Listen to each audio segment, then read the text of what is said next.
Order. Set.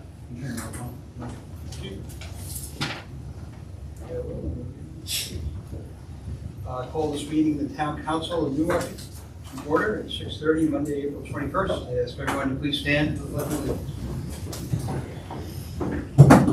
Pledge of Allegiance. To the flag of the United States of America and to the republic for which it stands, one nation, under God, indivisible, with liberty and justice for all.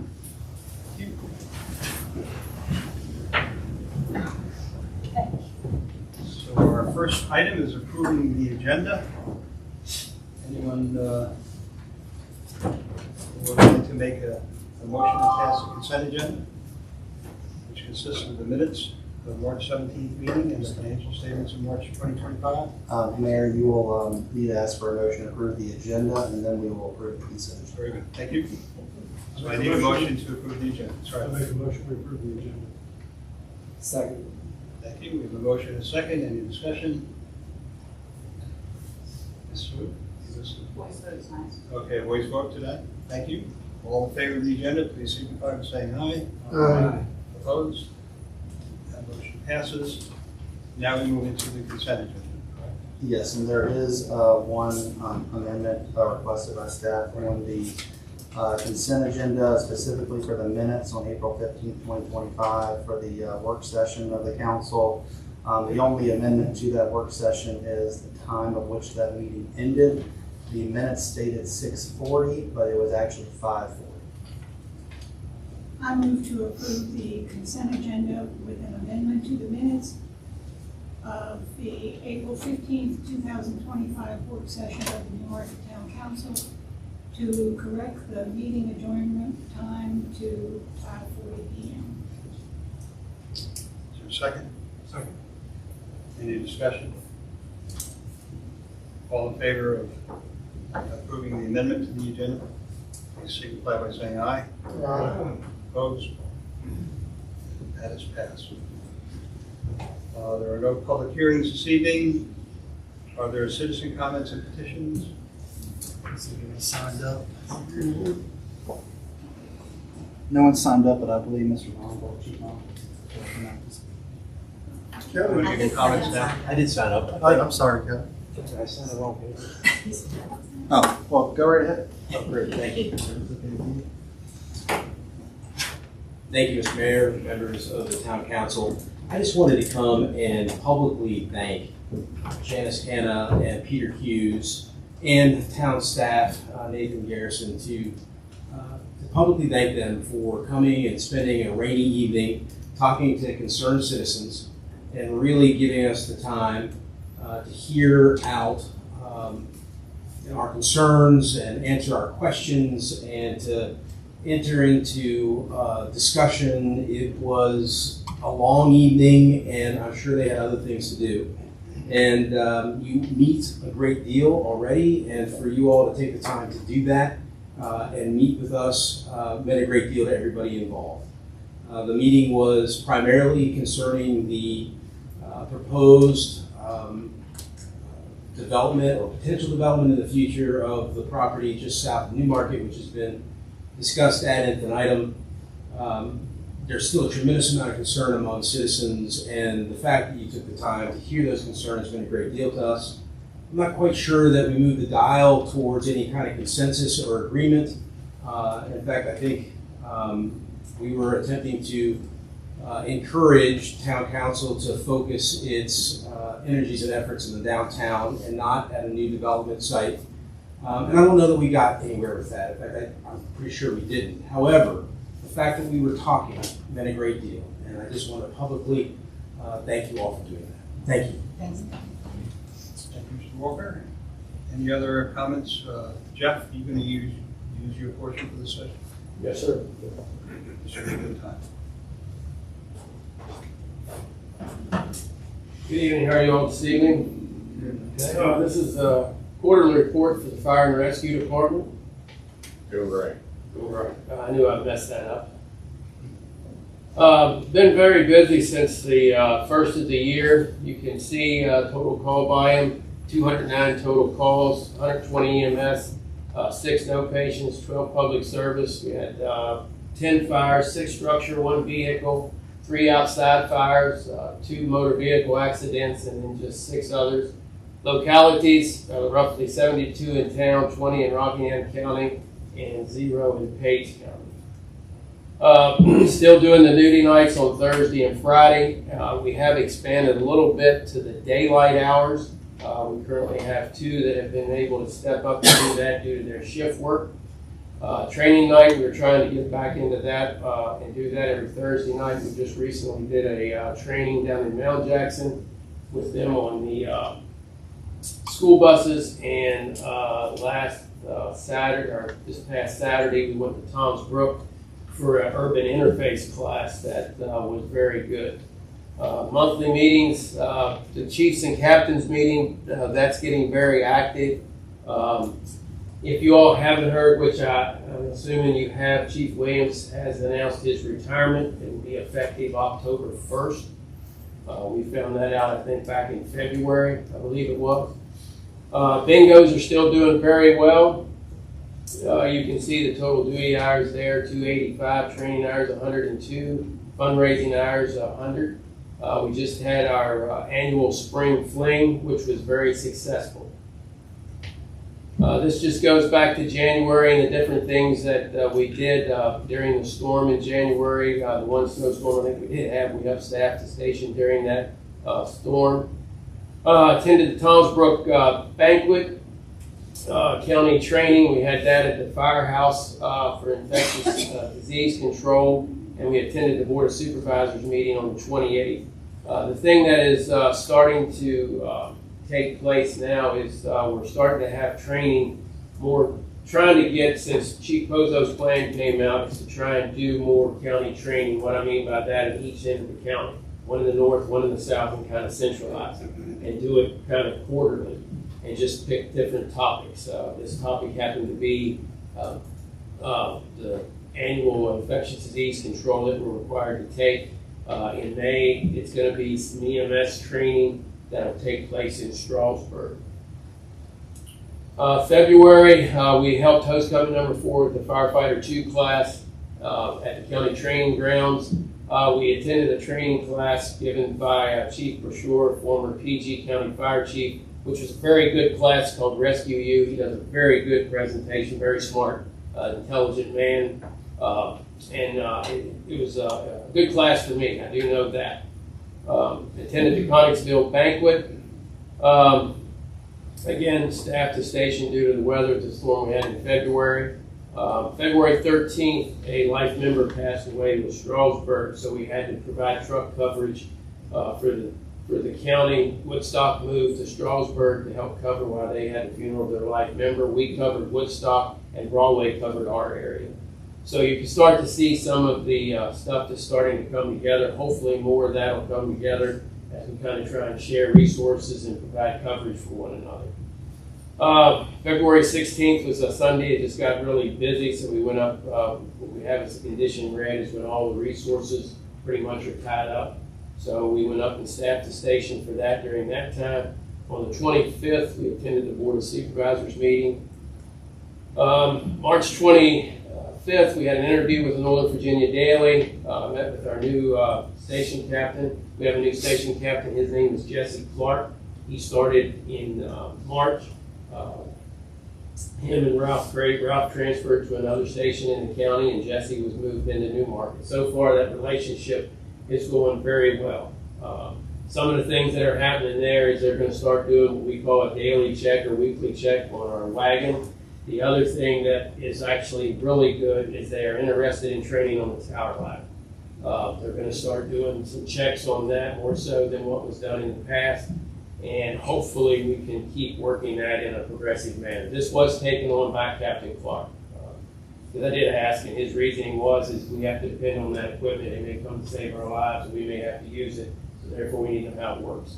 So we're slowly working toward that. We did a pay it forward video, which you should start seeing, I'm assuming, if you get channel 3. We did that, and basically it's just doing something nice for this person and the next person and then the next person. I'm not sure who is sponsoring that. I think Mountain Valley is doing that. I think Glenn Turner is really pushing a lot of these videos, and it's a really good thing. The lady was very nice. We were able to work that out and did it with the career staff. Again, I had our spring fling, was very successful. We did not receive the $30,000 turnout gear grant from the Department of Fire Programs. Main reasoning is because I guess the money went to the people that didn't have gear, or you had to have some type of catastrophic loss, lose it in a fire, flood, or something of that nature. That's kind of the reasoning we were given. On March 25th, I spoke at the Board of Supervisors meeting, and basically the three topics there I spoke on was getting us more portable radios. I've been working with Miss Weaver, who's the director of the EOC, to bring us up to snuff with as many portables as everybody else has. The average is 18 to 26 in the county. We have 8. The other object that I asked them is to bring our funding up with the rest of the combination departments in the county. The main difference is we don't have an EMS license, but we still provide the ambulances. The other companies have an EMS license, and they provide the ambulances. So we have been working with the Board of Supervisors on this and hoping to hear something back in July. So far, the talks we have had have gone very good, so we'll see what happens with that. If that does come to fruition, comes up and we can get it passed, that will be about $100,000 that we will gain on this. Basically go from 39,000 to 138,000. The county did give all the volunteer companies $30,000 this year, with contingency plans the next year at another 30. But we all know how the budget process goes, so we'll see what happens with that. And I also did talk on our air packs. Right now, our air packs are just falling apart, literally from daily checks. Thank goodness they're not failing on the fire ground. In talking last month at the Chiefs and Captains meeting, the problem is they applied for the grant, but we're only eligible for $1 million. To replace the air packs is anywhere between $2 and $3.2 million. It is not in the Board of Supervisors budget. So basically, the word we're getting is somehow the Board of Supervisors are going to have to come up with the money. So we'll see what happens with that as time moves along. We are in the second phase of the grant process, so we're waiting to hear back and should hopefully hear back in, I guess any month now we can hear back. So that's got us in a little bit of a predicament. The other thing is, if you haven't heard, the county supervisors are applying for a SAFER grant for 27 positions. And again, this is all based off of Chief Pozo's plan. Following just some pictures, some activities we did, training at the, helping with the Fire 2, some of the fires we ran. You can see in March where we filled in, accident out on the interstate. I think just some outside fires. I think that one on the right, yep, was the gas leak at the 7-Eleven in Mount Jackson. Are there any questions? Has the county started the search for the new fire chief? It's my understanding that is we as volunteers have pushed that we would like to see the replacement we'd like to see him fill the spot by October. It's my understanding that there is talk and that they are, I guess, working toward that. I don't know that. I can't say for certain. But there's talk of putting a panel together to start the search and get it going so that when Chief Williams does step down, the new guy can step in. Because to me, if you wait, it would be a detriment because you're coming in the middle of the budget season. There is a lot going on right now with Chief Pozo's report.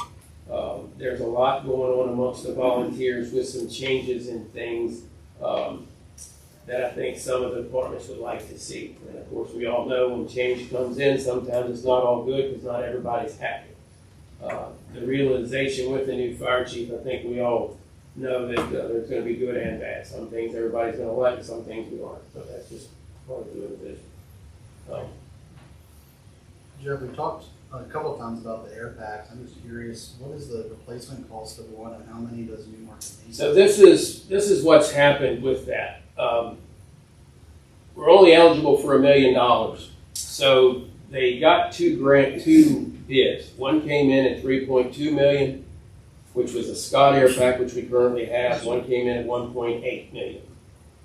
So after a month of evidently working with Scott, they sharpened their pencil. Now they're down to 2 million, and MSA still at 1.8. The problem is if we need,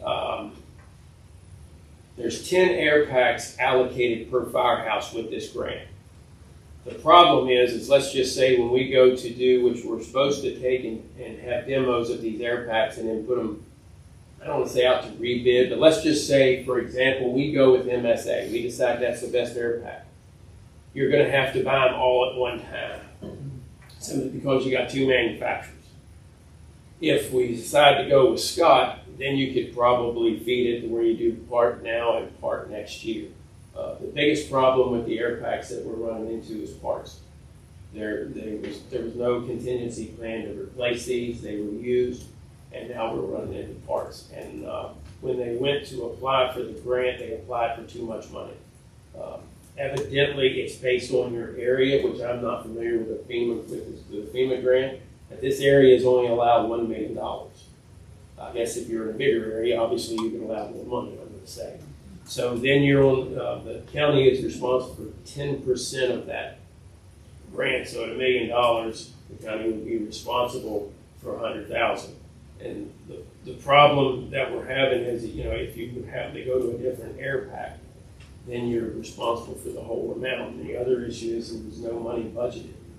And this was brought to their attention. I don't know. They knew, but they didn't budget for it. So I'm not sure what they'll do. I guess we'll go back and ask for the money, and we'll have to take it out of reserves or find it. I'm not really sure. I've got to ask, what is an air pack?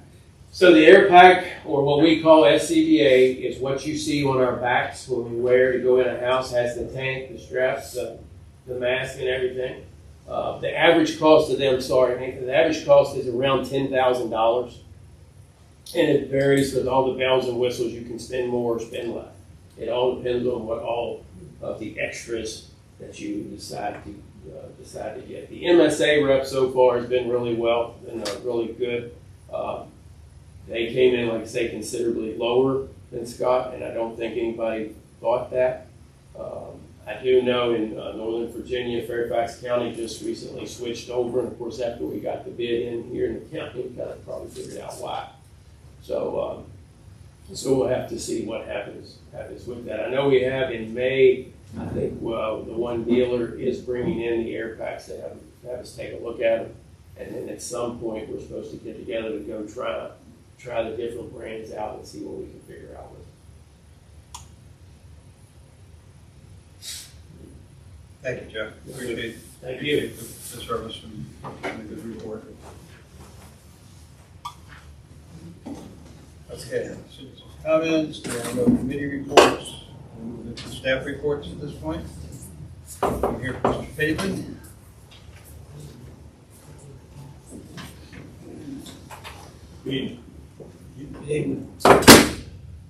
Distribution system repaired a water lateral at 180 Clark Street for collection system. Replaced the sewer lateral across West Old Cross Road with help of a contractor. We did that last Wednesday and Thursday night. Replaced the air release on the force main coming from Fleming Pump Station up to the golf course. Some additional projects, started sweeping the streets, mulching, replaced boards on the benches at the park. Regular maintenance is cleaning park restrooms, shelters, street and sidewalk maintenance, and we've started mowing all the town properties. For the water department, installed an air release at well 1, rebuilt pump 1 at Skywalk Pump Station, updated well information log, and adjusted well outputs to the permit specs. Ordered all the parts to replace everything at well 8. which that's going to take place this coming Thursday morning. Mowing of the wells and pump stations, and assistant maintenance department replacing their release on force main. Any questions? Thank you, Judy. Ms. Barton, can you give us a report from the planning department? Yes. You are the planning. Yep. So we have a zoning permit for a new house at 919 Cliffs Lane, a zoning permit for a deck at 212 T Court, a zoning permit for an accessory building or garage at 9819 Massanutten Avenue, and then a zoning permits for 4 new houses at 110, 112, 113, and 115 Courtyard Terrace, and then a home occupation permit at 9293 Travelers Court. Thank you. Any questions? Chief? I'm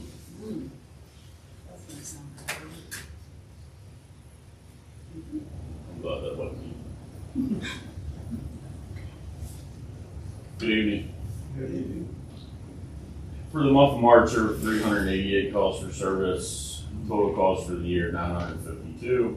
Extra patrols were 193. 3-foot patrols. Notable event, March 14th through the 21st. Officer Heather House Lieutenant completed DCJS General Instructor course at the Regional Police Academy. March, the calls for the month were up. It's just nothing in particular, just overall. 1 misdemeanor arrest, 1 intoxication in public, 13 summonses, 55 warnings, and no ECOs. Questions? The training that Heather took, is it for her on the other officers of training somehow? No, it doesn't put her above. It's, so there is 5 out of 6 within the department that are general instructors have the opportunity to teach at the Regional Police Academy or to teach DCJS certified training, but it also allows them to teach in-house training.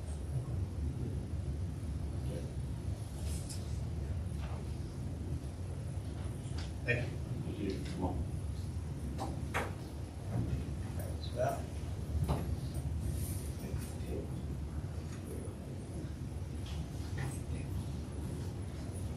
Good evening. In the works, gearing up for a busy season. Additionally, continuing to print more marketing materials and distribution. Track cards, our maps, our walking tour booklets, and our Jalen Food Fest postcards and flyers have just been printed.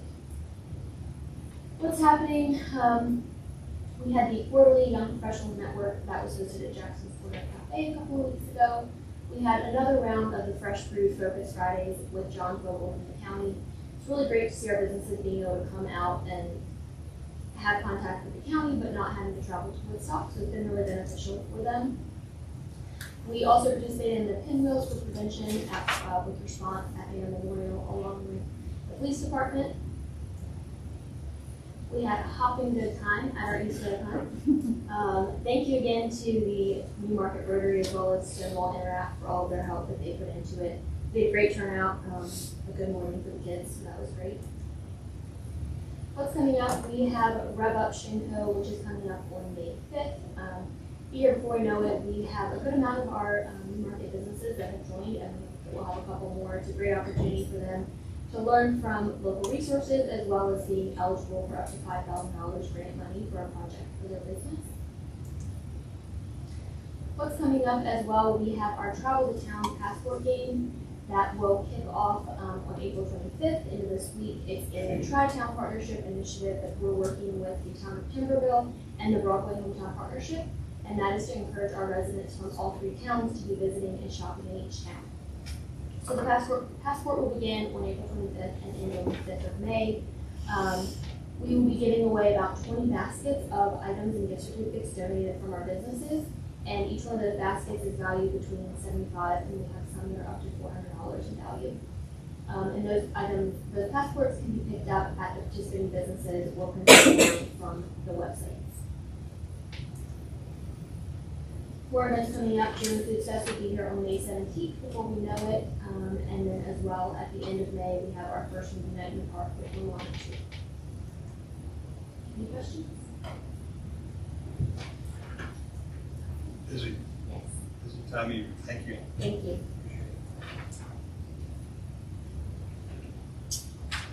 Okay, we're moving into action items. Mr. Garrison, would you like to lead the discussion on proposed pool rate? Yeah, sure. We had discussed this briefly at the last council meeting in March. We do have some proposed increases for our pool rates for this year, 2025. You can see that on the screen and also there in front of you as well. Primarily, this is due just with increased labor for lifeguards and those types of things, just increased costs that we're trying to cover. And so you'll see these proposed rates there on the right column of that sheet there. So glad to answer any questions that you have, but staff is looking for approval of this proposed rate schedule for 2025. Any questions or comments from the council? What would be the age of that daily child? The daily child, 6 to 11 is the child rate. If you're under 6, you're free. Okay.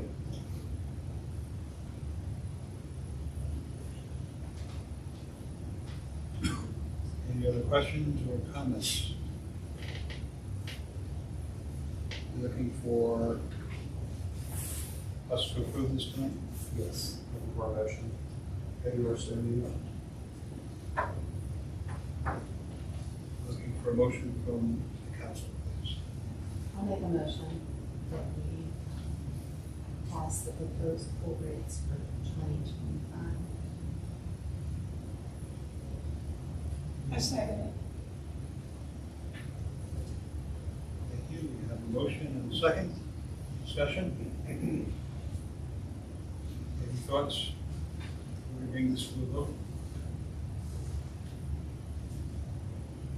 If we need a roll call on this one. Ms. Harkness? Yes. Mr. King? Yes. Mr. Watkins? Yes. Mrs. Nino? Yes. Mr. Farmer? Yes. Motion passes. Thank you.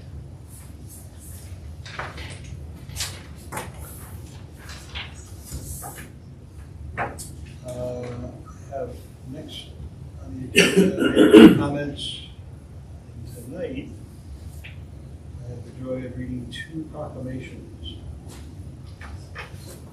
I remember this, at least for each year. It seems amazing to me because I do it once a year. But the first proclamation is establishing April 25th as National Autism Awareness Month.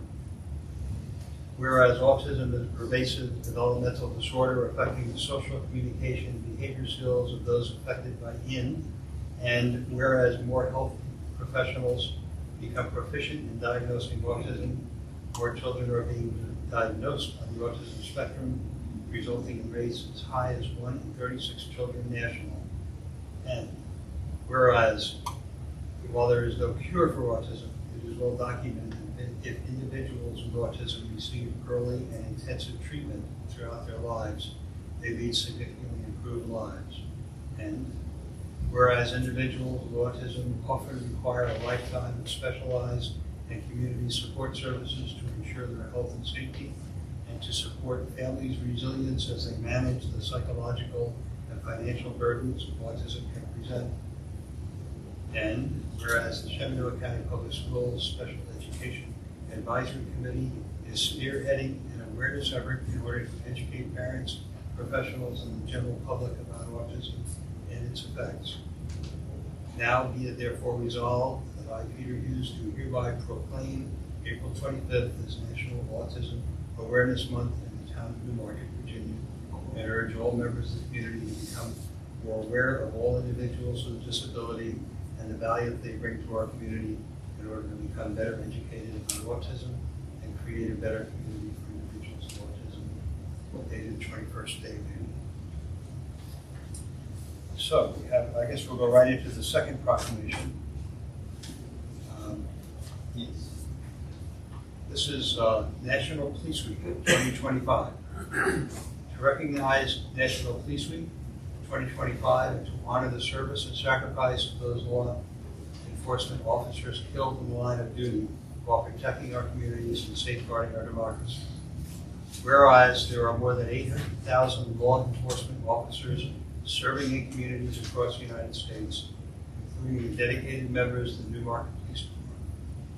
Whereas, since the first reported death in 1786, there are currently more than 24,000 law enforcement officers in the United States have made the ultimate sacrifice and were killed in the line of duty. Whereas the names of these dedicated public servants are engraved on the walls of the National Law Enforcement Officers Memorial in Washington, D.C. Whereas 345 new names of fallen heroes are being added to the National Law Enforcement Officers Memorial this spring, including 148 officers killed in 2024 and 197 officers killed in previous years. Whereas the service and sacrifice of all officers killed in the line of duty will be honored during the National Law Enforcement Officers Memorial Fund's 37th Candlelight Vigil on the evening of May 13, 2025. Whereas the Candlelight Vigil is part of National Police Week, which will be observed this year, May 11th through 17th.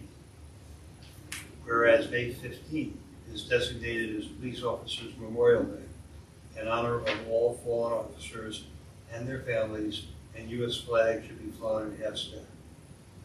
Therefore, be it resolved that the town of Newmarket, Virginia, will observe May 11th through 17th, 2025 as National Police Week, and publicly salutes the service of law enforcement officers in our community and in communities across the nation.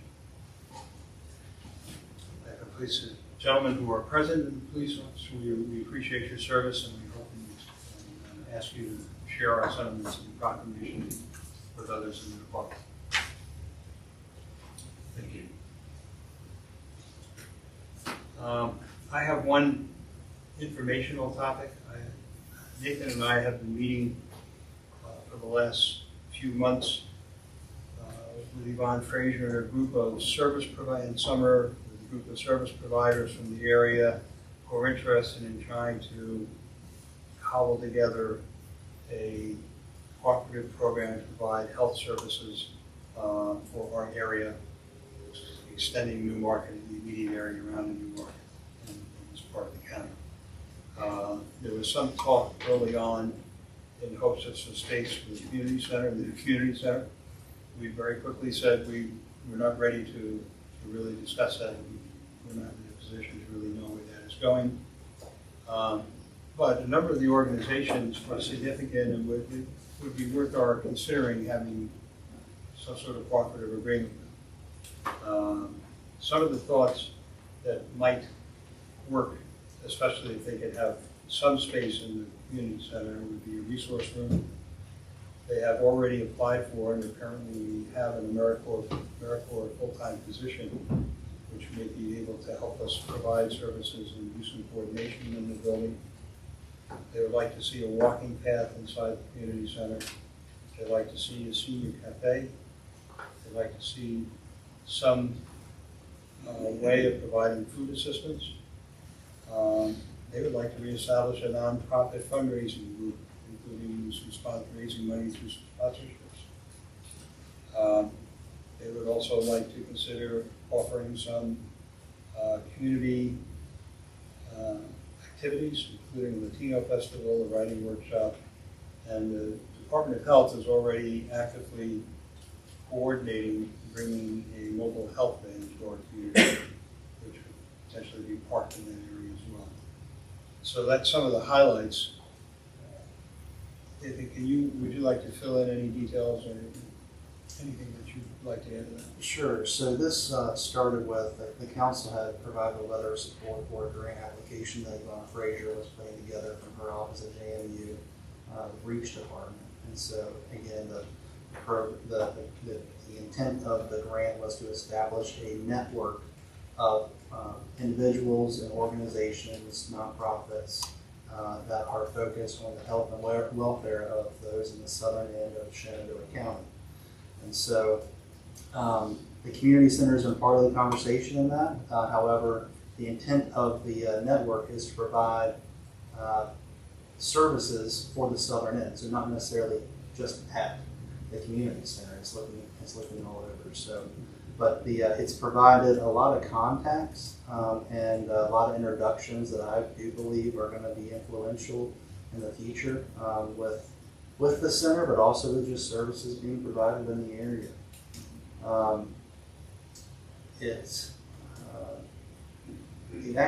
The actual program of it, grant ends, I think either next month or in June.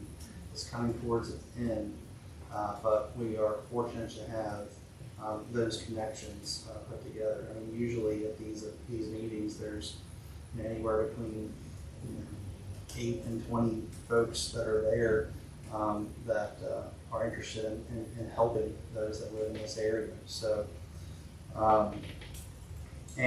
yes, to the AmeriCorps application, we did apply for that grant, and so that is actually going to provide a 1-year full-time position through AmeriCorps to help with the community center project, with project management, with programming services, continue to make these introductions to service providers that we can partner with. The beauty of the center is that it's flexible space. So, if you're providing different services, not someone doesn't necessarily need to have a room that's their own. It can be flexible use.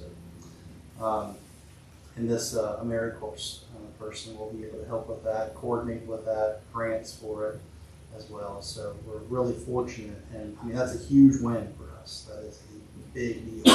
So we're really excited. I don't know all the details yet. I have a call on Wednesday with the funder, with AmeriCorps, to see when this starts and whatnot. But at some point, that's going to start, and that's a big deal. So, but the program, though, the Health Network, we've been fortunate to be a part of, and happy to answer any questions. But it's certainly the intent of it becoming a network and providing those introductions for those in the area that we can partner with has really been a key part. We have one other thing, grant opportunities that we think are going to become available as a result of this group. At the last meeting, we were talking about some potential financial assistance with restroom renovation, bringing ADA compliance, which would be wonderful. At any rate, you all needed to know these meetings were going on. We wanted to at least give you a quick update and share some optimism about this. Okay, that's it for mayor's comments. How about council comments? Mr. Marner, anything for us? Chance? I don't think so. I like the unity among the power companies Jeff mentioned, because it is safe. So, that's good work.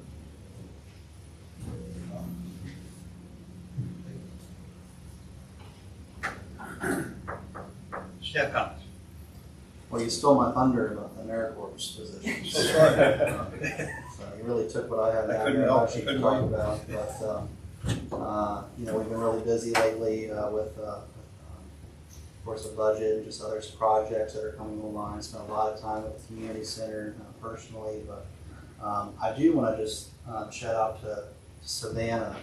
The event season literally just kicked off with the Easter egg hunt. We had a great turnout, and she's going to be very busy these next coming months. And these events are very important in our community, creates a sense of place, and just gives us a good time to gather and fellowship with each other. So, Savannah, thanks for all you do. You spend a lot of time with it and a lot of time away from your family so other families can enjoy themselves. So.